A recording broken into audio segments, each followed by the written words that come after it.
क्या समझे आप लोग? इससे पहले 3 चैप्टर जो पढ़ा चुके, उसका कहानी अगर आप लोगों को लिखने उखने के लिए दे तो बन जाएगा? क्यों?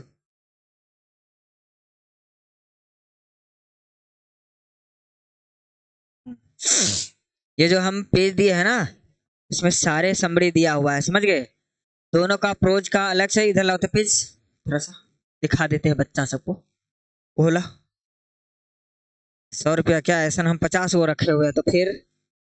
हाँ, ये 12th का मतलब से क्या हो गया कि पूरा समरी इसमें आ गया, चाहे मतलब से कविता कहानी दोनों का हो गया। उसके बाद में इसमें पूरा राइटर का नाम आ गया और उसका ऑब्जेक्टिव हो गया कविता का, और कहानी का पूरा मतलब से ऑब्जेक्टिव आ गया। तो जब आपको किताब का पूरा मटेरियल इसमें है और ग्रामेटिकल के लिए हमने केवल और केवल एक वीडियो बनाया है। पूरा ग्रामर जो 12th में पूछेगा उसके लिए केवल एक वीडियो में सारा चीज दिया हुआ है, उसको पढ़ लीजिए। और उसके बाद हम इस महीना के अंत नहीं लगने देंगे, उससे पहले सारा कुछ खत्म। और जैसे ही 1 तारीख होता है नया साल के बाद हम लोग टेस्ट सीरीज स्टार्ट करेंगे। शुरू में 50-50 रखेंगे, जैसे कि मान लीजिए कि 50 आज ऑब्जेक्टिव, तो अगले दिन 50 सब्जेक्टिव। और जैसे ये 5 दिन का क्रम शुरू मतलब से हो खत्म हो गया, तो उसके बाद में 2 घंटा आपको समय लगेगा क्वेश्चन मतलब से लिखने के लिए। 3 घंटा समय नहीं देंगे, 3.25 घंटा नहीं। क्या समझे? 2 ही घंटा समय मिलेगा आपको, और उसी 2 घंटा में क्या कर लेना है, क्वेश्चन बना करके हमें पूरा दे देना है। हम बात करते हैं, आज चौथा चैप्टर है जिसका नाम है अर्धनारीश्वर। अर्धनारीश्वर का मतलब क्या होता है? रामधारी सिंह दिनकर की बहुत सुंदर कविताओं सब मतलब से जो है लिखा हुआ है, चल रहा है आप लोगों के नहीं, है ना? चित्र टाइप का लिखा हुआ है, लिखे तो हम ही हैं, लेकिन समझिए। कहते हैं रामधारी सिंह दिनकर। लेखक परिचय। रामधारी सिंह दिनकर का जन्म जो है 1908 में, और इसकी मृत्यु कब हुई है?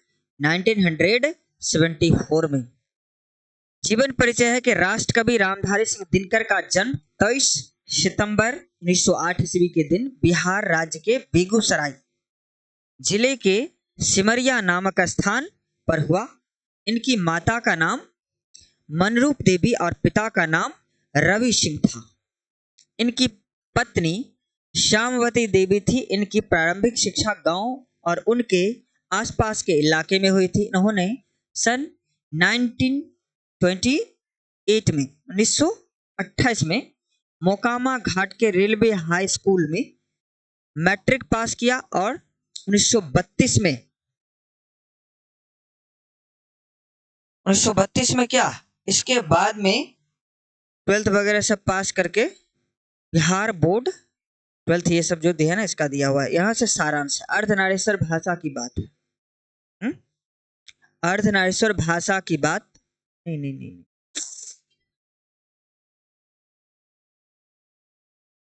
सेम सेम पेज आ गया।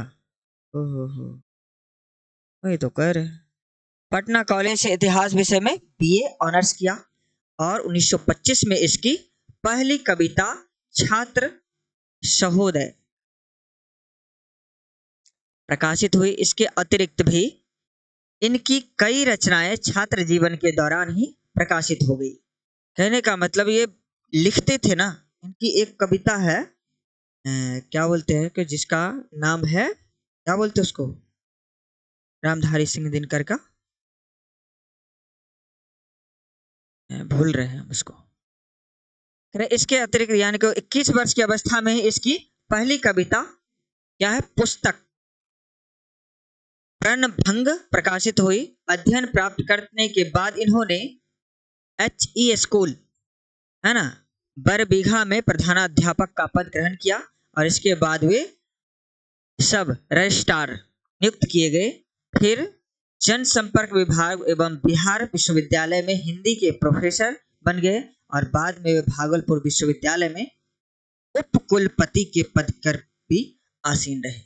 ये सब उसके बारे में सारी जानकारियां हैं, है ना, दिनकर जी के। अब हम यहाँ पर आ गए अर्धनारीश्वर पाठ के सारांश के रूप में। अब समझिए, कह रहा है राष्ट्र कवि दिनकर अर्धनारीश्वर निबंध में के माध्यम से यह बताते हैं कि नारी पूर्ण रूप से क्या है, समान है एवं उनमें एक के गुण दूसरे के दोष नहीं हो सकते। कहने का मतलब है जैसे कि हम लोग आज हमारे समाज में क्या है, आरक्षण मतलब से दे करके महिलाओं को आगे बढ़ाया जा रहा है। क्यों? क्योंकि सोच लीजिए, सबसे पहले शुरू से बात करते हैं कि जब मान लीजिए कि हम लोग देखे हुए हैं कि बहुत ज्यादा दिन की बात नहीं है, अगर मान लीजिए कि 2000 ईस्वी ले लीजिए, 2000 से पहले की जीवन यापन अगर देख लीजिए, तो महिला का देखते थे कि पढ़ाई लिखाई जो होता था मतलब उसको केवल इतना ही। अब ना मान लीजिए कि सरकार बहुत सारे फैसिलिटी दिए है तो हम लोग आगे बढ़ जाते हैं कि नहीं, बच्चे को पढ़ाना चाहिए। माँ बाप भी अभी देखते कोशिश करते हैं कि बच्चा कुछ ना कुछ पढ़े। आप जैसे देखिए, इंटरमीडिएट कीजिएगा तो कितना रुपया मिलता है आप लोगों को? 25 कर दिया है। अब सोच लीजिए ऑनर्स करता है कितना मिलता है पता है? 50,000,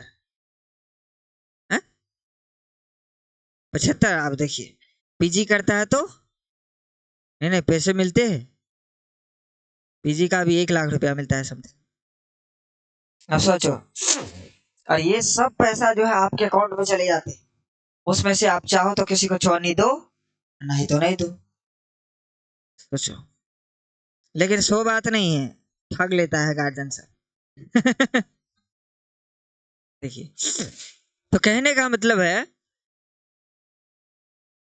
नहीं, वो आपको लालच दे देंगे, कहेंगे तुम्हारे लिए कुछ बना देते हैं। सोना चांदी का ऐसा बोलता है और ऐसे में ठग लेता है।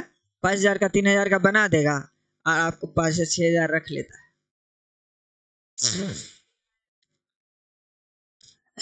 लेकिन थोड़ा समझिए, यहाँ पर अर्धनारीश्वर की बात क्या कहा गया है, गुण में एक गुण दूसरे के दोष नहीं हो सकते। कहने का मतलब अगर मान लीजिए कि स्त्री में कोई गुण है और वो गुण अगर पुरुष में नहीं है, इसका मतलब उसका दोष नहीं, ईश्वर ने उसे ऐसा बनाया है इसलिए ऐसा है। अब जैसे कि शारीरिक रूप से मतलब से जो है व्यक्ति को मजबूत बनाया गया है, पुरुष को, महिला उतनी, लेकिन मानसिक रूप से महिला बहुत तेज होती है ना? नहीं नहीं नहीं नहीं नहीं नहीं, मानसिक रूप का मतलब होता है दिमागी तौर पर जो है जितने प्रॉब्लम्स को महिला मतलब से झेल सकती है। अब सुसाइड करने वाला आदमी कैसा होता है वो मुझे पता नहीं, लेकिन बहुत मजबूत आदमी को भी मैंने सुसाइड करते देखा है और बहुत कमजोर आदमी भी नहीं करता है। तो ये उसकी मतलब से मनसा को बताता है कि भाई किस सिचुएशन में था वो। क्योंकि देखिए 2-4 दिन 10 दिन पहले की कहानी है, बिहार की ही एक बीपीएससी महिला सुसाइड कर ली, एकदम फर्स्ट क्लास, और कोई उम्र नहीं है उसका। सोचिए 22-23-24 उम्र बता रहा है। इसलिए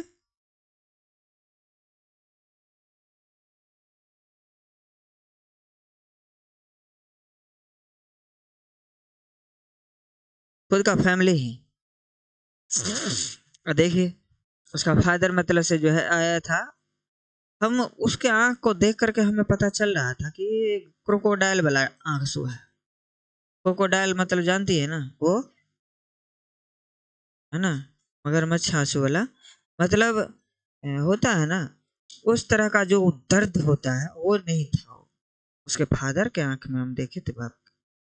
तो कहीं ना कहीं मतलब से आप जैसे देखो, एक तो आप बच्चा को पढ़ा करके आगे बढ़ाना चाहते, बच्चा आगे बढ़ गया, सोचिए, कहता है कि हमें मतलब से बाहर जाने दीजिए पढ़ने के लिए, तो आप उसे जाने नहीं देते। घर पर ही मोबाइल से पढ़ करके उन्होंने पास भी कर लिया, और जब पास कर लिया तब आप उस पर इल्जाम लगा रहे हैं।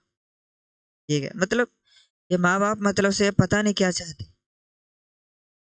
क्योंकि देखिए अब कोई लड़की है, अगर मान लीजिए किसी लड़के से अगर चाहती है कि भाई वो बेहतर है, उसे हम शादी कर दें, लेकिन फैमिली का पूरा प्रेशर रहेगा कि नहीं जरूरत है, ऐसा नहीं होने देता है, और जिसके कारण ये दुविधाएं हो रही है। देख लीजिए अधिकतर क्या होता है उसमें परेशान होता है। परेशान क्या होता है, अब जैसे देखिए उस दिन देखे हम जिस तरह से, कितना भी पुलिस पूछता रह गया, मीडिया वाला पूछता रह गया, एक सेकंड तक नहीं उसके चेहरे पे आया, क्योंकि तो पूरा प्लानिंग लग रहा था, पूरा लग रहा था कि एनी हाउ किसी भी तरह से शक नहीं होनी चाहिए। अगर शक हो जाएगा और वो तो मोबाइल अगर मान लीजिए चेक करेगा तो दूध का दूध पानी का पानी आ जाएगा। सब मोबाइल में सब रहता है। मर जाओ नहीं, लेकिन इतना भी आदमी को नहीं पहुंचा देना चाहिए। आप सोच लीजिए कि एक लड़की को कितना टॉर्चर किया गया, कितना बोला गया, क्योंकि लड़की वहां जाकर के टूट जाती है जहां पर नहीं। लड़की वहां पर जाके टूट जाती है, उसको कितना मारो पीट दो, कोई दिक्कत नहीं है, लेकिन अगर वहां जाके टूट जाती है जहां उसका प्रतिष्ठा खराब कर दो।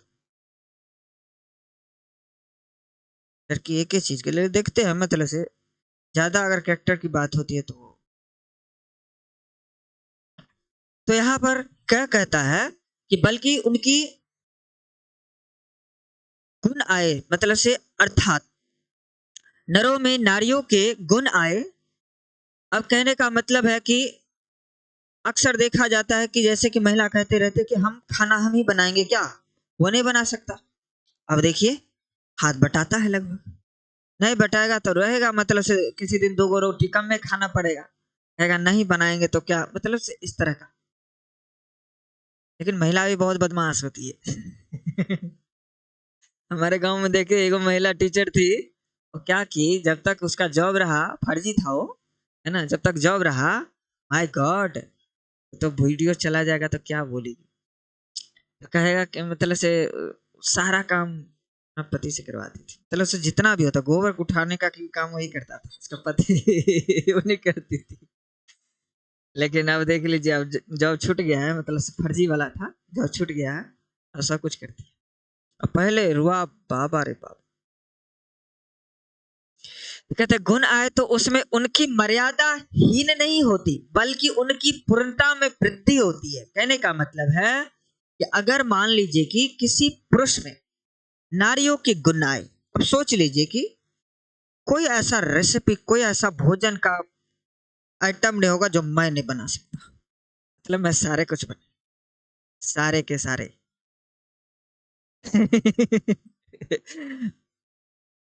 खिलाएंगे एक दिन बना करके खिलाएंगे, तुम लोगों को भोज खिलाएंगे, हम सोच रहे हैं कि कौन सा दिन। तंदूरी रोटी लाना पड़ेगा। सुनो, बना करके देखते हैं, तावा पर नहीं बनता है। तो यहाँ पर कहता है कि इसने उसकी मर्यादा हीन नहीं होती, कहने का मतलब उसमें वो क्वालिटी आ जाता है कि भाई हम किसी दिन भूखे नहीं मर सकते। अब जैसे मान लीजिए कि सारा चीज आप एक लेडीज पे थोपती है, किसी दिन उसको मान लीजिए कि नहीं बनाने का मन, बना लो अपने से, दिक्कत क्या है। उसको लगेगा अब जोमेटो से ऑर्डर कर दीजिएगा तो फिर तो नहीं हुई बात, खुद से बना करके एक दिन खिला दो तो फिर देख लो 10 दिन तक ठीक रहे। ये होता है। अब सीधे सीधे कहोगे कि नहीं, अब उसके लिए एक थप्पड़ मार दो, तो ये सही नहीं आए तो उसमें उसकी मर्यादा हीन नहीं होती, बल्कि उसकी पूर्णता में वृद्धि होती है। करे दिनकर को यह रूप कहीं देखने को नहीं मिलता। अब जैसे देखिए दिनकर जी ये बताते हैं कि ये चीजें हमारे समाज में कब लिख रहे हैं, 1908 में है इसका जन्म, मतलब 20-22 साल के बाद वो लिखने लगे, कब हमारा देश गुलाम है उस समय की बात हो रही है।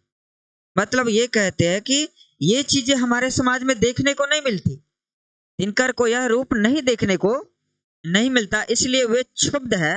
उनका मानना है कि संसार में सर्वत्र पुरुष और स्त्री है, मतलब हर जगह पुरुष और महिला है। वे कहते हैं कि नारी समझती है कि पुरुष के गुण सीखने से उसके नारित्व में बट्टा लगेगा, बट्टा मतलब क्या, घाटा लगेगा, यानी कि जो पुरुष काम करते हैं वो काम उसे बिल्कुल भी नहीं करना चाहिए। लेकिन देखिए कहीं पर चले जाइए, अब जैसे कि जिसके घर में, अब जैसे उसका पति कहीं काम करने गया बाहर, तो महिला को देखिएगा कि खेत का जो भी काम होता है, चाहे जितना खुद से हो सकता है उतना वो करती है ना। एक दो महिला हमारे इधर है तो उसको देखते हैं कि अपने से कुदाल भी चलाती है। सोच लीजिए, हल नहीं जोतने नहीं आता, ट्रैक्टर वाला जोत देता है ना, क्या समझे, लेकिन जितना बीज बोने का हो सारा कुछ सब काम कर लेती है ना। पुरुष का ऐसा काम मतलब से कहता है कि जैसे कि धान को उड़ाना होता है ना। अब तो दोनों करके मतलब से देता है, लेकिन उसको देखते थे स्तूपा जितना मजबूती से वो उड़ा सकती है कोनो, हैं देखिए। तो कहने का मतलब है गुण जो है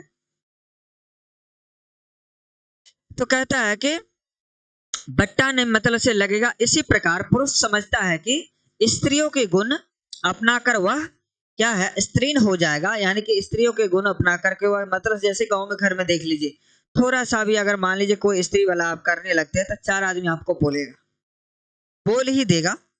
चाहे मजा लेने के लिए हो, चाहे आपको चिढ़ाने के लिए हो, वो बोल ही देगा। इस विभाजन से दिनकर दुखी है। यानी कि इस तरह की बातों से दिनकर बिल्कुल दुखी है।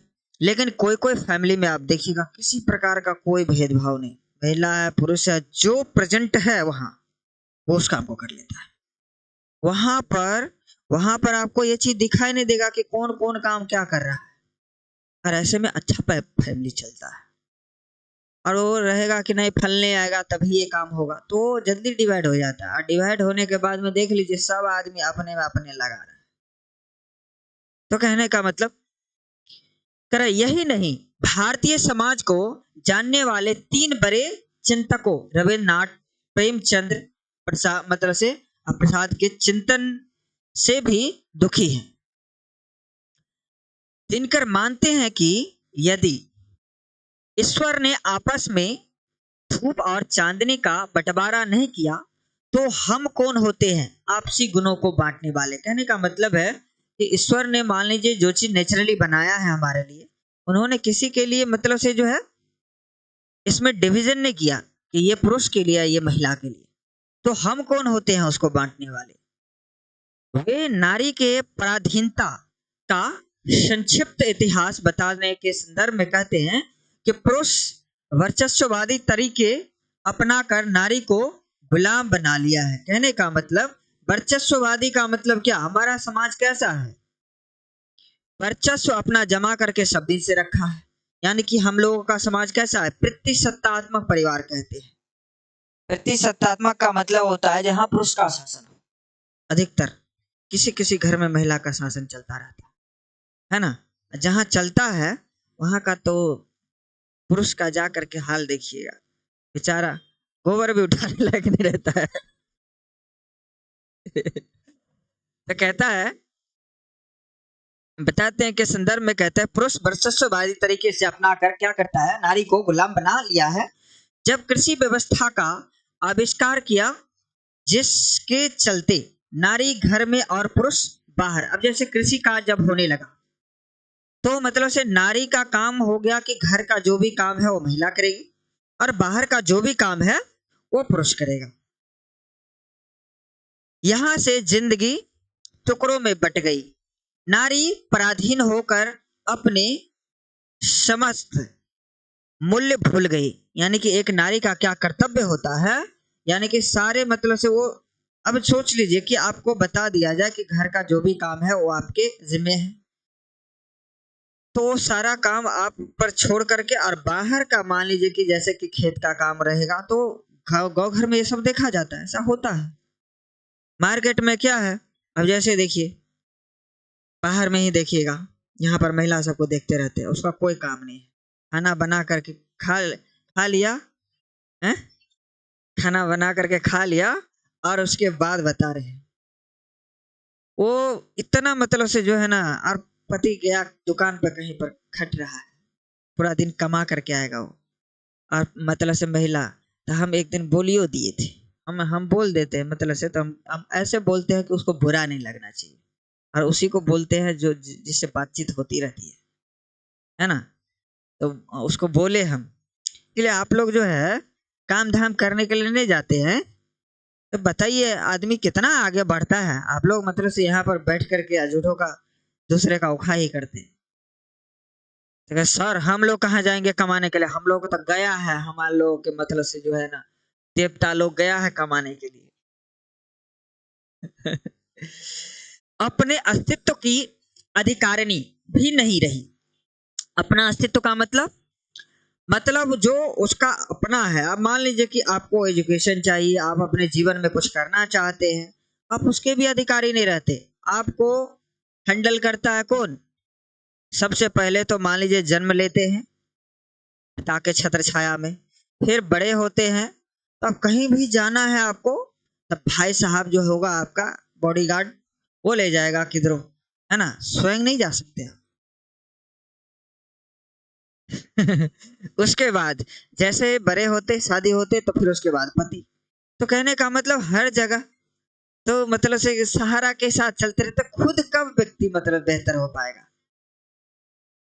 तो ये चीजें है। वही फॉरेन कंट्री में चले जाइए, फॉरेन कंट्री में ये चीजें नहीं है, दोनों सेल्फ है, अपना जीवन बिल्कुल। तो क्या कहता है इसमें, अपनी अधिकारनी भी नहीं रही, करे उसे यह लगने लगा कि मेरा अस्तित्व पुरुष को होने से है। यानी कि एक महिला जो है ना, हमारे समाज में, हमारे भारतीय समाज में ऐसा सोचने लगती है कि हमारा अस्तित्व जो है एक मतलब से पुरुष के होने से है। अरे समाज ने भी अब जैसे कि मतलब से जैसे देखिए, हम जो है एक कोई है बाबा ने आचार्य जी है प्रशांत जी, तो उनका हम सुनते हैं, वो कहते रहते हैं कि एक महिला जितनी सशक्त होनी चाहिए। अब जैसे कि मान लीजिए कि एक लड़की भी है, स्कूटी से जा रही है, अगर उसको थोड़ा सा धड़फड़ा गई, क्योंकि चार आदमी उसको देखने लगता है ऐसे। अब सोचिए कि कोई भी आदमी नया अगर सीखा हुआ है, चार आदमी उसको ऐसे देख रहा है, तो थोड़ा सा ऐसे से हो जाएगा, कहीं गिर गया तो फिर देख लीजिए उसका वीडियो, तब ये वायरल हो जाएगा। तो ऐसे में क्या होता है, और वही देखिए लड़का अगर गिरेगा कोई दिक्कत नहीं है, सीख रहा होगा नए का मतलब से जो है। तो ये चीजें है, तो हम समाज को में ऐसा कर दिए, ऐसा ही होता है। अस्तित्व करे पुरुष को होने से है, करे समाज ने भी नारी को मतलब से भोग्या समझ करके उनका उपयोग मतलब उपभोग किया, खूब किया है। कह रहा है कि वसुंधरा भोगियों ने नारी को आनंद की खान मान करके उनका जीवन भर उपभोग किया है। दिनकर मानते हैं कि उपभोग का मतलब से कहने का मतलब है कि अब जैसे कि घर में ही आपको समेट करके रख दिया, अब अपने जीवन यापन के लिए तो आप कुछ बेहतर सोचते हो। कौन व्यक्ति ऐसा नहीं सोचता होगा कि मैं भी मतलब से कुछ बेहतर करके। आप सोचिए कल जैसे कि इनकी आंटी बोल रही है, वो आई मतलब से पढ़ाने के लिए यहाँ पर। अब सोच लीजिए कि इतना मतलब से वेल एजुकेटेड है, मतलब से इतना ढंग का कहिए, मतलब से जानकारी बहुत है। बस ये है कि वो यहाँ आती है, यहाँ का ये चमक चमक दमक देख करके इतना उसको भय हो गया, कहा कि आज तो हम यहाँ खड़ा हो गए सर, यही मेरे लिए बहुत बड़ी बात है। अब सोचिए, क्योंकि वो कह रहे थे कि घर से हमको इतना डरा करके भेजा गया है ना, कि हमारी बेटी कह रही थी, है ना, हमारा पति कह रहे थे कि वहां पे जाना, अब मतलब से जो है ना बोलती ना बंद हो जाए तुम्हारा। अब सोचिए, जहाँ उसे थोड़ा सा मनोबल बढ़ाना चाहिए, जहाँ उसके लिए थोड़ा सा बेहतर कहना चाहिए, वहां पर उसको कहा ये तब व्यक्ति को हीन दृष्टि से देखा जाता है। लेकिन मैं ये जानता हूँ कि किसी व्यक्ति ने अपने दम पर अगर इतने बड़े बड़े एग्जाम निकाल दिया है, कुछ तो है उसके अंदर में।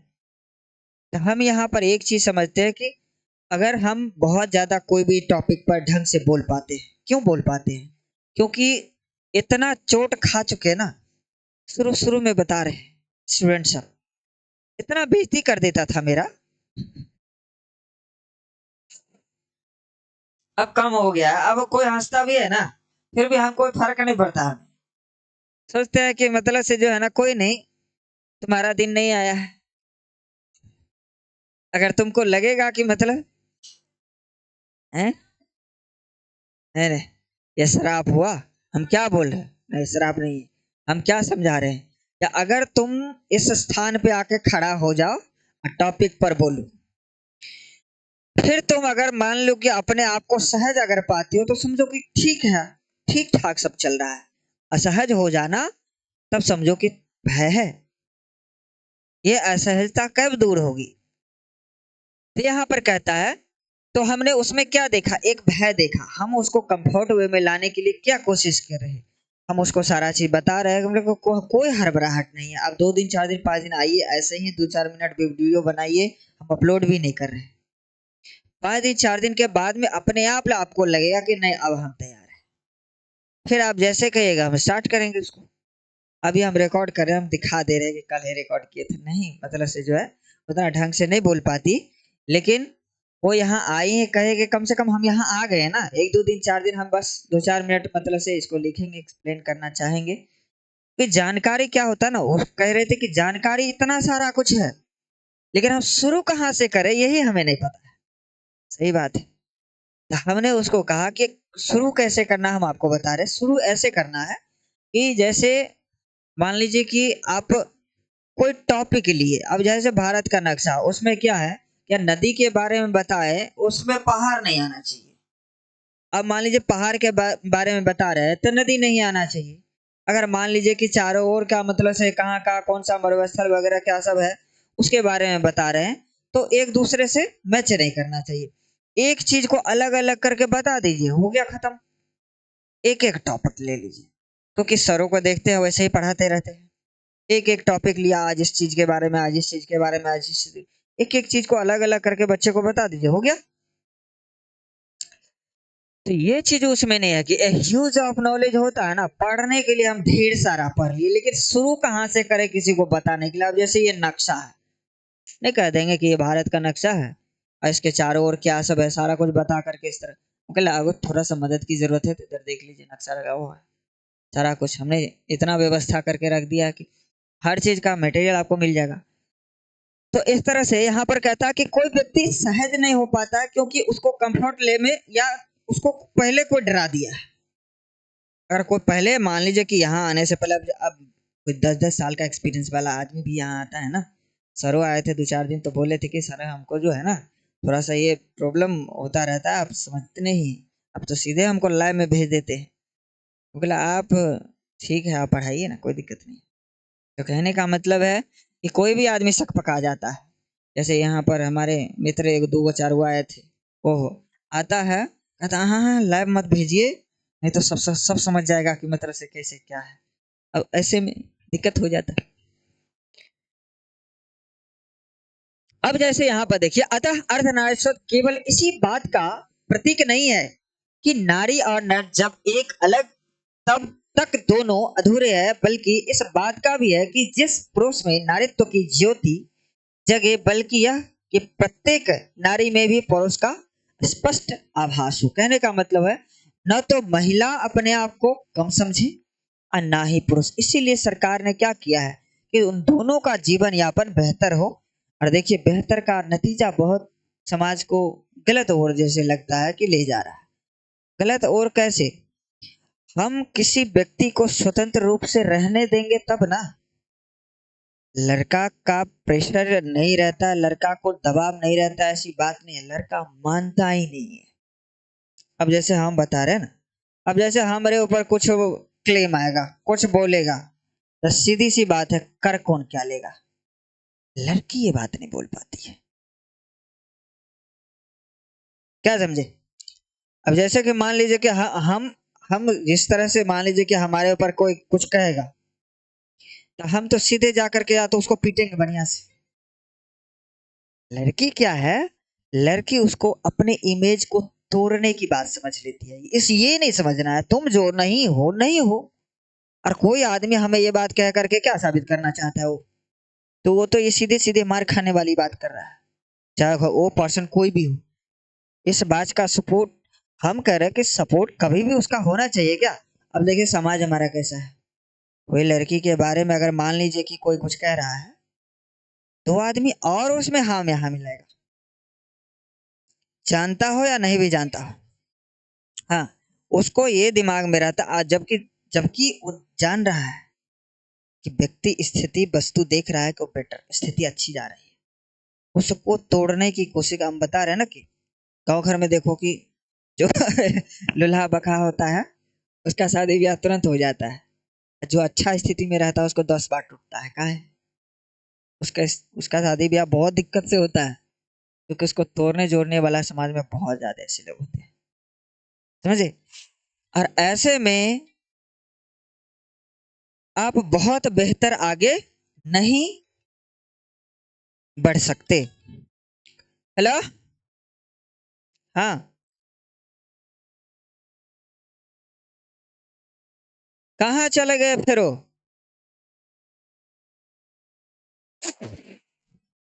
मजार है ना।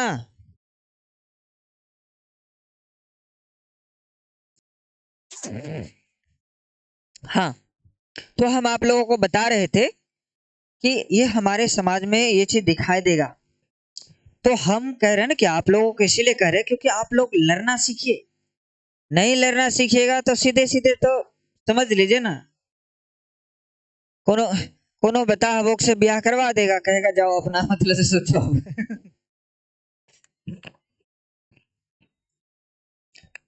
हाँ, ये तो फिर तुम अपने पायल पे कुल्हाड़ी मार रही है, क्योंकि वही भाई जो है ना तुम्हारा, थोड़ा सा सपोर्ट कर सकता है। नहीं। इसीलिए कह रहे हैं ना, मजबूत बनो बस। देखे, करे किस रचनाकार की पंक्तियां नारी स्वप्न है, नारी सुगंध है, नारी पुरुष की बाह है पर झूलती हुई जोही की माला है। किसने कहा है? रामधारी सिंह दिनकर। ये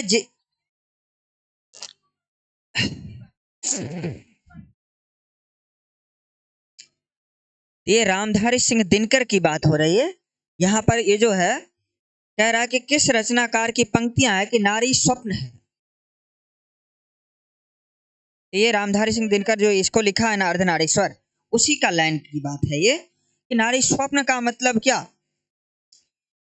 नारी सुगंध है, नारी पुरुष की बाह है। मतलब कहने का मतलब है कि जो पुरुष अगर कर सकता है किसी काम को बेहतर से, महिला भी उसी तरह से उसको बेहतर कर सकती है। समझ गए? बिल्कुल। फिर कहता है ज्ञानपीठ पुरस्कार से सम्मानित रचना है कौन सा? उर्वशी।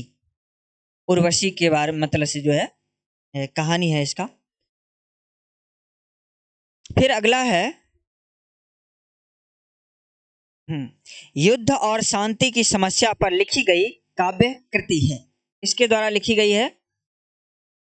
तो यहाँ युद्ध और शांति की समस्या पर लिखी गई काव्य कृति है जिसका नाम कुरुक्षेत्र है।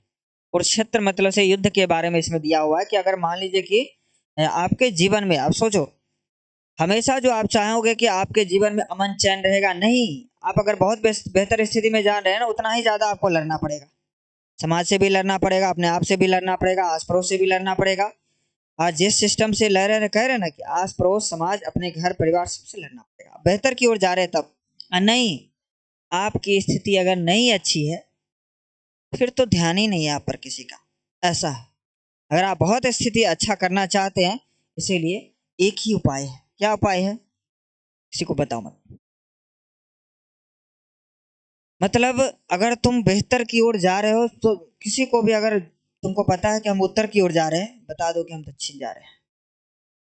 उसको लगेगा कि दक्षिण जा रहा है, इधर मतलब से जो है ना, क्या मतलब से इधर कुछ नहीं है। लेकिन तुम जिधर जा रहे हो उसका सही पता किसी का ना दो। अगर तुमने सच में सही पता किसी को दे दिया, अगले ही समय तुमको अड़ंगर आ जाएगा, कोई ना कोई तुमको प्रॉब्लम आ ही जाना है।